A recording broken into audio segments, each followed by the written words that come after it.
Welcome back to Comment with me, George Galloway, here on Press TV, still the voice of the voiceless. We're asking the question tonight, who benefits from Islamophobia? I'm also asking the question, and I'll give you the answer later, of the very many terrorist attacks in the United States between 1980 and 2005. What percentage of those were carried out by extremist Muslims? Answers coming later. Now, I mentioned the extraordinary letter, extraordinary in many ways, politically sagacious, I'm not surprised at, but beautifully crafted letter. The Ayatollah Khamenei, the supreme leader of the Islamic Revolution in Iran, has addressed to the youth of North America and Europe, going over the heads of the political leaders, going over the head even of their parents, though he begs leave for that very elegantly, because he thinks that the youth who will be in charge of these countries, in charge of the world in years to come, need to hear from him. There, he's saying it, not because I overlook your parents, rather because the future of your nations and countries will be in your hands. And he goes on to address some of the issues that we're talking about this evening. Let's see if we've got more quotes up here. Many attempts have been made over the past 2 decades to place the great religion of Islam in the seat of a horrifying enemy. He makes the point that since the collapse of the Soviet Union, there has been a very concerted effort made to put Islam in the place of communism as the bogeyman, the demon, the enemy that must be confronted without and within. He asks, why does the power structure in the world want Islamic thought to be marginalized and remain latent? Study and research the incentives behind this widespread tarnishing of the image of Islam. Very powerful appeal. And he goes on later in the letter to suggest some of those reasons, motives. Don't allow this dynamic and effective reality in today's world to be introduced to you through resentments and prejudices. In other words, learn what Islam actually is, what Islam actually says, rather than what the Sun or Sky News or the BBC tell you that it does. Gain information about Islam through the Quran and the life of its great prophet. And he says, I'd like to ask you whether you have directly read the Quran of the Muslims. And of course, the vast majority of people have not. And one final one from the letter. Don't miss the opportunity to gain proper, correct and unbiased understanding of Islam, so that hopefully future generations would write the history of this current interaction between Islam and the West with a clearer conscience and lesser resentment. It's a very elegant piece of work, and we should be grateful for it. Of course, it hasn't had very much publicity in the Western media, so I'm happy to try and publicize it here. Mohammed is in South Wales, always worth hearing from. Mohammed, who benefits from Islamophobia? Assalamu alaikum to you, George. Wa alaikum salam. Go ahead, sir. Right. Well, there's a whole bigger picture here, isn't it? Who would benefit from all Islamic phobia? Well, basically, it would benefit the wealthy family of Rothschild, because what they really want to do is have a third world war, right? So they are basically trying to get Iran into anger, so they can have another war with Iran. So that's the reason why it's so easy for them to target Islam. And basically, the ISIS, their so-called Khalifa, is not actually a Muslim. He is a Mossad agent, right? Do you know what ISI stands for? Israeli Intelligence Service. That's what it actually stands for, not the Islamic.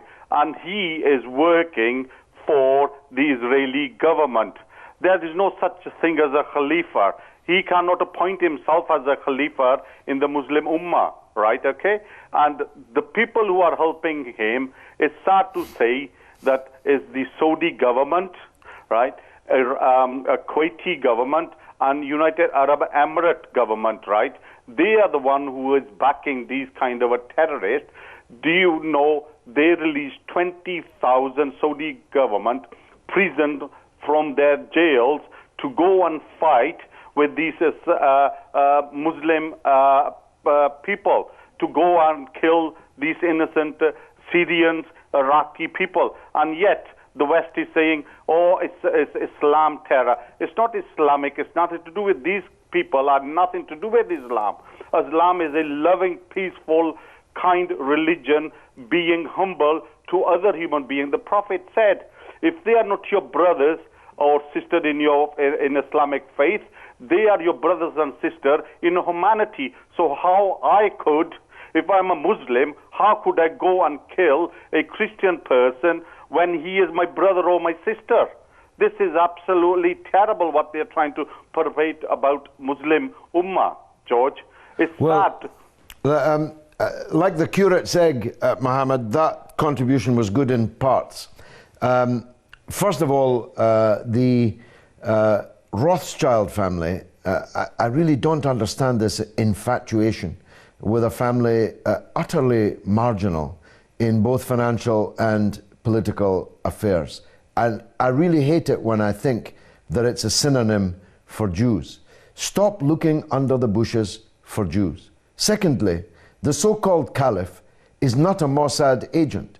He's not an Israeli. He's not a Jew. He's a fanatic Takfiri Muslim. He's a real person. His name is Samurai. He's changed it to al-Baghdadi. He's an Iraqi. The people who are cutting out the hearts and eating them in Syria are Muslims. They're Syrians and Iraqis, or Chechens, or British, or Norwegian, or Swedish, or Danish, or Dutch, or Belgian, or French fanatics. Stop denying the truth.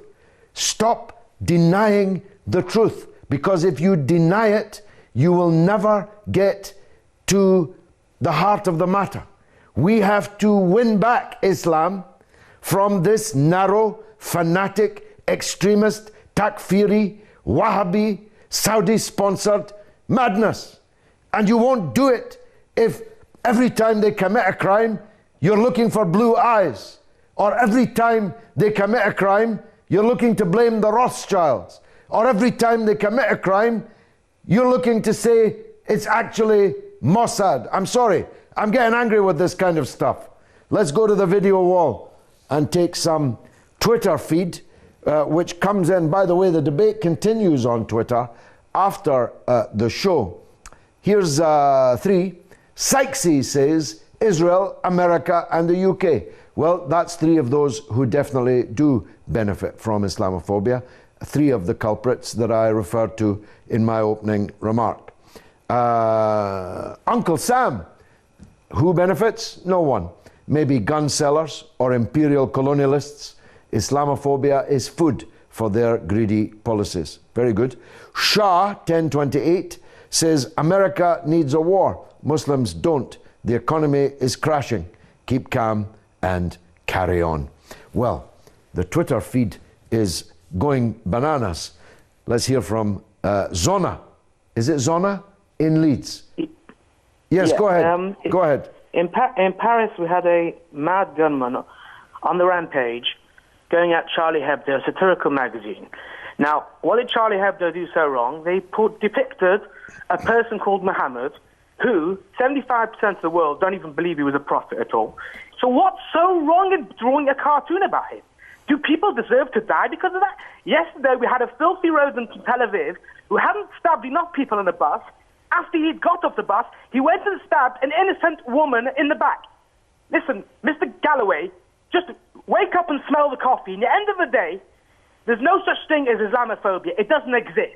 The only thing that exists is that Muslims committing crimes all around the world in the name of Islam. Wake up and smell the coffee. If you don't like the West, shove off to Gaza. We don't need you here.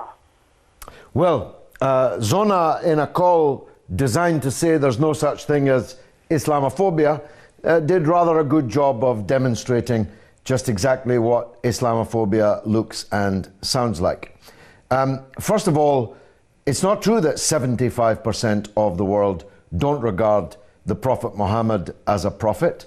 In fact, almost 1/3 of the world believes that he is the Prophet of Islam. But however many people do so, they do so sincerely.